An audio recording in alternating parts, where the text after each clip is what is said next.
রজনী ও আমোদিতা কর্ণপিশাচিনী সাধনা করে চলেছে। মন্ত্রজপ চলতে লাগল। হঠাৎ করেই প্রদীপ জ্বলে ওঠে। রজনী মনে মনে খুশি হতে লাগল। ঠিক সেই মুহূর্তে এক ভয়ঙ্কর নারী কণ্ঠ শুনতে পাওয়া গেল। বল, কেন ডেকেছিস তোরা? তাড়াতাড়ি প্রশ্ন কর, প্রশ্ন কর, প্রশ্ন কর। এরই সাথে এক ভয়ঙ্কর হাসির গুঞ্জন শুনতে পাওয়া গেল। কিরে, প্রশ্ন কর, চুপ কেন? সাথে সাথে রজনীর হুঁশ ফিরল। সে মনে মনে ভাবল, কর্ণপিশাচিনীকে বোধহয় কন্টিনিউ প্রশ্ন করে যেতে হয়, না হলে সে রাগ করে চলে যাবে, আর একবার চলে গেলে তাকে আর ফিরিয়ে আনা যাবে না। রজনী সাথে সাথে প্রশ্ন করে, যক্ষিণী মুক্তি পেয়েছে কিনা। সাথে সাথে কর্ণপিশাচিনী উত্তর দেয়, হ্যাঁ। আবারও রজনী প্রশ্ন করে, কে মুক্তি দিল? কর্ণপিশাচিনীর উত্তরে রজনী ও আমোদিতা অবাক হয়ে যায়। সাথে সাথে রজনী প্রশ্ন করে, যুগের উপর যে জাদুটোনা করা হয়েছিল সেটা কে ভাঙল? কর্ণপিশাচিনী সাথে সাথে উত্তর দেয়। আমোদিতা এবার প্রশ্ন করে, যুগকে কেন যক্ষিণী সাহায্য করছে? যুগকে সাহায্য করে কি হবে? কর্ণপিশাচিনী সাথে সাথে উত্তর দিয়ে বলে, কারণ যক্ষিণী যুগের সাথে সম্ভোগ করতে চায়, কাম বাসনা পূরণ করতে চায়। যোগী পারে যক্ষিণীকে মুক্তি দিতে, তারপরে যক্ষিণী মুক্তি পাবে, তারপর যুগকে স্বীকার করবে। আমোদিতা কান্নায় ভেঙে পড়ে, বারংবার বলতে থাকে, আমি যুগের কিছু হতে দেব না, আমি যুগের কিছু হতে দেব না। এরপর রজনী প্রশ্ন করে বসে, এর পরের শিকারকে? তার স্বামী সুরেশ কিনা? এই প্রশ্ন শুনে কর্ণপিশাচিনী ভয়ঙ্কর হাসি হাসতে থাকে।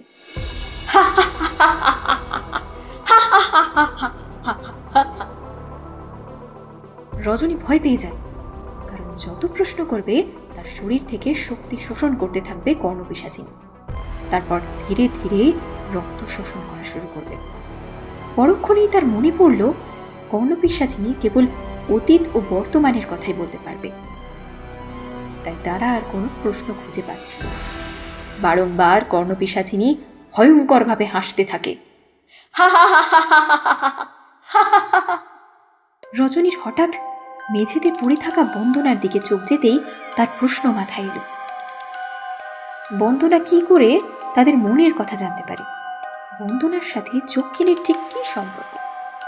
কর্ণপিশাচিনী হাসতে হাসতে উত্তর দেয়, রজনী এর জন্য দায়ী। কিন্তু কেন? তার উত্তরে কর্ণপিশাচিনী আবারও হাসতে হাসতে উত্তর দেয়, বিরাটকে কে পাঠিয়েছিল? ভুলে গেলি?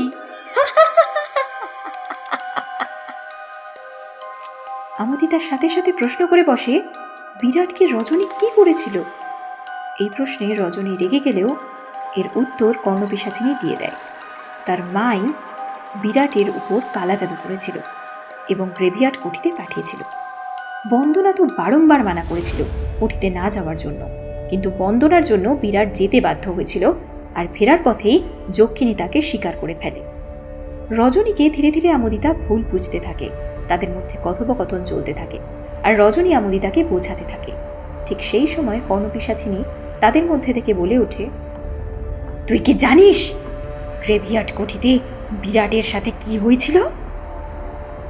ঠিক সেই সময় রজনী ও আমোদিতার চোখ বন্ধ হয়ে যায়। কর্ণপিশাচিনী তার জাদু শক্তির দ্বারা তাদের চোখ বন্ধ করে দেয় এবং তারা দেখতে পায় বিরাট সাইকেল করে কিছু কাগজপত্র নিয়ে দ্রুত গতিতে গ্রেভিয়ার্ড কুঠির দিকে যাচ্ছিল। সেই সময় ছিল গভীর রাত। বিরাট দ্রুত গতিতে সাইকেল চালাচ্ছিল আর মনে মনে ভাবছিল তাকে দ্রুত গ্রেভিয়ার্ড কুঠিতে যেতে দিতে হবে, না হলে তার স্ত্রী বন্দনার সাথে রজনী উল্টোপাল্টা কিছু করতে পারত। এই ভাবতে ভাবতে সে দ্রুত গ্রেভিয়ার্ড কুঠিতে ঢুকে পড়ে। দরজা খোলাই ছিল, সে সোজা ভেতরে ঢুকে পড়ে। সে উপর ঘর থেকে টাইপরাইটারের শব্দ শুনতে পায়। সে বুঝতে পারে লেখক বাবু অনুরাগ উপরের ঘরে বসে গল্প টাইপ করছে। অনুরাগ লেখার প্রতি এতটাই মগ্ন ছিল যে সে বুঝতেই পারেনি সেখানে বিরাট এসেছিল। অনুরাগের লেখা শেষ হলে সে চিন্তাশীল অবস্থায় সিগারেটের টান দিলে পিছনের থেকে বিরাটের শব্দ শুনতে পেল। অনুরাগ তার কাছে এসে এত রাতে তার আসার কারণ জিজ্ঞেস করলে সে আমতা আমতা করতে থাকে। অনুরাগ বারংবার প্রশ্ন করতে থাকলে বিরাট আমতা আমতা করে কথা বলতে থাকে। বিরাট জিজ্ঞেস করে, অনুরাগ কি নিয়ে গল্প লিখছে? তো অনুরাগ জানায় সে যক্ষিণীর গল্প লিখছে। এই কথা জানতে পেরে অনুরাগ ও বিরাটের মধ্যে সামান্য ঝামেলা হয়, কারণ বিরাট বোঝানোর চেষ্টা করে যক্ষিণীর গল্প তার জীবন বদলে দিয়েছে, তার স্ত্রী পুত্র কেউ আজ তার পাশে নেই, তবে শুধু শুধু যক্ষিণীর গল্প সে কেন লিখছে? অনুরাগের মধ্যে দেখা যায় তার স্ত্রীর প্রতি তার যেটুকু ভালোবাসা ছিল তার আর কিছুই নেই বললেই চলে। সেই সময় তর্কের মধ্যে অনুরাগ কিছু একটা বলতে গিয়েও থেমে যায়। আমি বুঝতে পেরেছি জেঠু, তুমি নিশ্চয়ই অন্য কোনো নারীর প্রতি আকৃষ্ট হয়েছ। সেটা শুনে অনুরাগ আরও বেশি রেগে যায়। কথায় কথায় বিরাট জানতে পারে অনুরাগের পুত্র যুগের যক্ষিণীর থেকে বিপদ আছে। বিরাট যক্ষিণীর কথা বিশ্বাস করে উঠতে পারছিল না, কিন্তু অনুরাগ বারংবার বোঝানোর চেষ্টা করছিল যক্ষিণী বলে সত্যি কেউ আছে। তখন বিরাটের জেদ আরও বাড়তে থাকে যে সে যক্ষিণীকে দেখবে এবং তার সাথে সম্ভোগ করবে। এত সুন্দর নারীকে তো সবাই পেতে চায়। ঠিক সেই সময় টাইপরাইটার অটোমেটিক চলতে থাকে, যা দেখে বিরাট থতমত খেয়ে যায়। অনুরাগের স্পর্শে তা বন্ধ হয়ে যায়। অনুরাগ জানায় টাইপরাইটার মাঝে মধ্যে নিজে থেকেই চলতে থাকে, মনে হয় কোনো প্রবলেম হয়েছে। বিরাট কথায় কথায় জানতে পারে যক্ষিণীকে অভিশাপ দেওয়া হয়েছিল, কিন্তু কি অভিশাপ তা জানতে চাইলে অনুরাগ পুনরায় কথা ঘুরিয়ে দেয় এবং বলে তা জানতে গেলে তাকে যক্ষিণীর গল্প পড়তে হবে।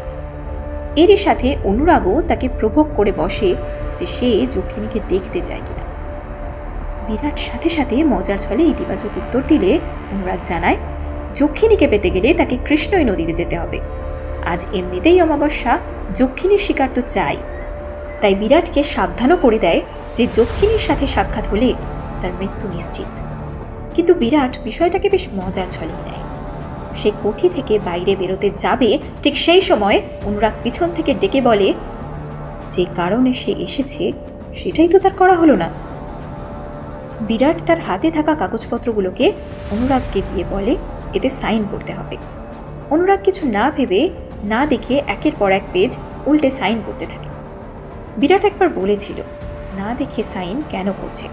অনুরাগের উত্তর ছিল বিরাটকে সে এতটাই ভরসা করে যে সে থাকতে তার কোনো বিপদ হবে না।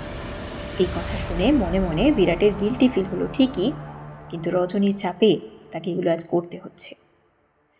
অনুরাগ সাইন করতে করতে শেষ পৃষ্ঠায় সাইন করতে গিয়ে আটকে যায়।